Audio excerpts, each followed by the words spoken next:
Hello everyone, welcome to steno army. I hope आप अपनी तैयारी जो है वो बहुत अच्छे से कर रहे होगे।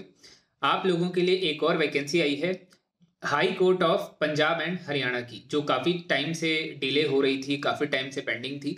वो वैकेंसी अब आ गई है। मैं आप लोगों को आज ये वैकेंसी थोड़ी समझा देता हूँ। इसके अंदर काफ़ी सारी पोस्ट्स भी हैं और इस वैकेंसी की जो डिमांड है वो काफ़ी टाइम से चल रही थी। 3-4 साल हो गए हैं इस वैकेंसी को आए हुए। तो अभी आप ये देखो स्क्रीन पर, ये इस वेबसाइट पर ये वैकेंसी अपलोड हुई है www.sc.gov.in। ठीक है, इस वैकेंसी को आप डाउनलोड कर सकते हो, डिस्क्रिप्शन में मैंने दे दिया है इसका लिंक। ये वैकेंसी कल से शुरू होगी, यानी कि 26 मार्च 2025 से, और 23 अप्रैल 2025 तक आप इसका फॉर्म जो है वो फिल कर सकते हो। तो आपके पास एक महीना रहेगा। इस वैकेंसी के अंदर टोटल 478 पोस्ट्स हैं, जो बहुत रेयरली देखने को मिलता है कि हाई कोर्ट में इतनी सारी पोस्ट है। इंग्लिश की, वो भी हिंदी की तो बहुत जगह पर आती है, इंग्लिश की इतनी सारी पोस्ट कहीं पर भी देखने को नहीं मिलती है। डिस्ट्रिक्ट कोर्ट की बेसिकली ये वैकेंसी है, मतलब आपको हाई कोर्ट के अंदर पोस्टिंग नहीं मिलेगी, अलग अलग डिस्ट्रिक्ट्स में आपको जगह पर जो है वो पोस्टिंग मिलने वाली है। अब इस वैकेंसी के अंदर 478 है। ये वैकेंसी का पूरी कैटेगरी वाइज इसमें लिखी हुई है। जनरल की टोटल 69 है और बाकी सब इसमें मेंशन्ड है। ठीक है, तो ये आप देख लेना। अभी हम बात कर लेते हैं इसमें इंपॉर्टेंट चीज़ें क्या क्या ध्यान में रखनी है। सबसे पहले एज लिमिट जो है वो 18 से 37 है, मतलब आप 18 के होने चाहिए और मैक्सिमम 87 होने चाहिए।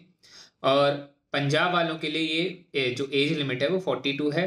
और बाकी सारी इसमें यहाँ पे मेंशन्ड है, ओबीसी और पीडब्ल्यूडी और आपके एक्स सर्विसमैन, ये सारी चीज़ें मेंशन्ड है। मेन चीज़ क्या है, ये क्वालिफिकेशंस में थोड़ा सा आपको समझने की ज़रूरत है। सबसे पहले तो आपके पास एक डिग्री होनी चाहिए, किसी भी फील्ड के अंदर हो सकती है। आपको दूसरा कंप्यूटर का नॉलेज मांगा गया है, जो कि किसी उसके अंदर कोई सर्टिफिकेट आपसे नहीं मांगा गया, बस आपको होना चाहिए, तो ये भी कोई दिक्कत वाली बात नहीं है। दूसरी चीज़ आपको ये ध्यान रखनी है कि आपकी 10th में पंजाबी लैंग्वेज कंपलसरी इन्होंने मांगी है, पर इसमें डरने वाली बात नहीं है। अगर आपके पास 10th का पंजाबी लैंग्वेज का सर्टिफिकेट नहीं है, तो आप अगर जॉब लग जाते हो और जो प्रोबेशन का टाइम रहेगा उस टाइम में अगर आप वो पंजाबी लैंग्वेज का सर्टिफिकेट ले लोगे तब भी कोई दिक्कत नहीं है। मतलब जॉब लगने के बाद भी अगर आप ये काम करोगे तो भी कोई इशू नहीं है, ऐसा यहाँ पे लिखा हुआ है। और पहले से है तो बहुत बढ़िया है, नहीं है तो बाद में आपको जॉब लगने के बाद ही करना पड़ेगा। अगर आप नहीं करोगे तो आपको डिस्क्वालीफाई कर दिया जाएगा प्रोबेशन के बाद में, तो आपको 2 साल प्रोबेशन के बाद निकाल देंगे अगर आपने ये नहीं किया तो ये चीज़ आपको बाद में करनी पड़ेगी, ये आपको माइंड में पहले से रखना है। ठीक है, ये एक मेन चीज़ आपको इसमें ध्यान रखनी है।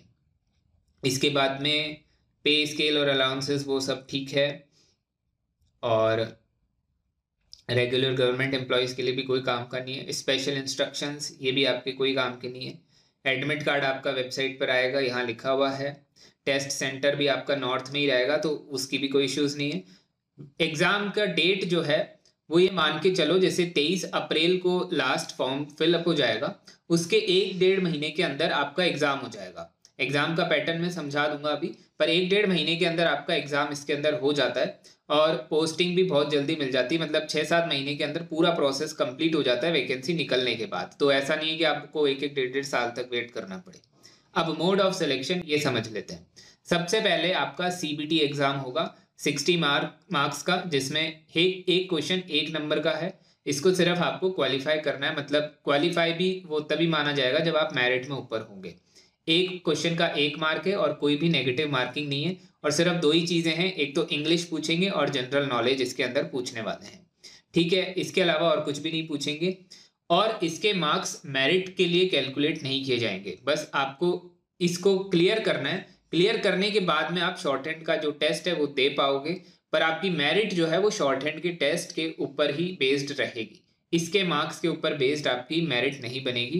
तो कुल मिलाकर पहले आपको इसको क्लियर करना ज़रूरी है, इसके अंदर रैंक लानी ज़रूरी है, क्योंकि जितनी वैकेंसीज़ है, जैसे 478 वैकेंसीज़ है, तो उसके 3 टाइम्स जो स्टूडेंट्स है वो बुलाए जाएंगे, उसके अंदर आपको आना पड़ेगा। ठीक है, तो पहली चीज़ आपको ये देखनी है।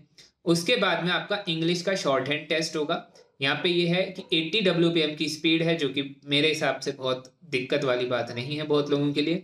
उसको आपको ट्रांसक्राइब करना है कंप्यूटर पे 20 WPM की स्पीड, तो ये कोई काम का नहीं है।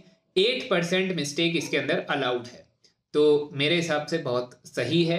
बहुत जगह पर तो 5% होता है, यहाँ पे 8% है, स्पीड भी 80 WPM ही है, तो कोई भी इशू आपको नहीं आएगा।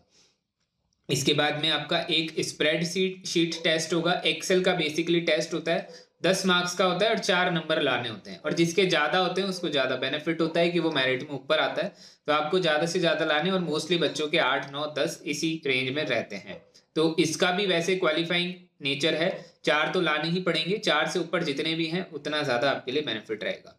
ठीक है, 10 मिनट का ही ये टेस्ट होगा, 10 मिनट और 10 मार्क्स का ही होगा, और 4 नंबर आपको लाने पड़ेंगे। ये मेन इस वैकेंसी के अंदर चीज है। अब यहाँ पर एक चीज मुझे नहीं पता, या फिर आपको अगर पता हो तो आप कमेंट करके बता देना कि ये डिक्टेशन कितने मिनट का होता है, क्योंकि यहाँ पे मेंशन्ड नहीं है। जहां तक मुझे याद है पिछली बार जब हुआ था तो ये शायद 10 मिनट का एग्जाम था, पर मैं इसके ऊपर कंफर्म नहीं हूँ। तो जिनको पता है वो कमेंट में बता देना, मैं उनका कमेंट पिन कर दूंगा, तो जिन लोगों को भी आइडिया नहीं है, नए हैं, वो देख लेना। ठीक है, ये बाकी सारी चीजें इसके अंदर और आपके लिए कोई काम की नहीं है। आप डायरेक्टली अब इसका फॉर्म कल से फिलअप कर सकते हो। नॉर्मलाइजेशन ऑफ मार्क्स ये सब हमारे लिए कोई नहीं है, अभी हमको सिर्फ पढ़ाई करनी है।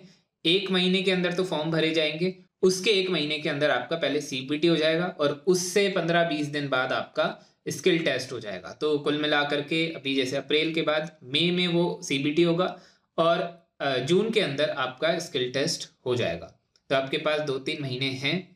इसके अलावा इस वैकेंसी के अंदर और कुछ भी नहीं है, बस पंजाबी लैंग्वेज का आपको ध्यान रखना है कि आप जब एग्जाम क्लियर कर देंगे, जॉब लग जाएंगे, तो आपको पंजाबी लैंग्वेज का सर्टिफिकेट लेना ज़रूरी है, अदरवाइज आपको वो बाहर कर सकते हैं। तो ये चीज़ बस आपको ध्यान रखनी है।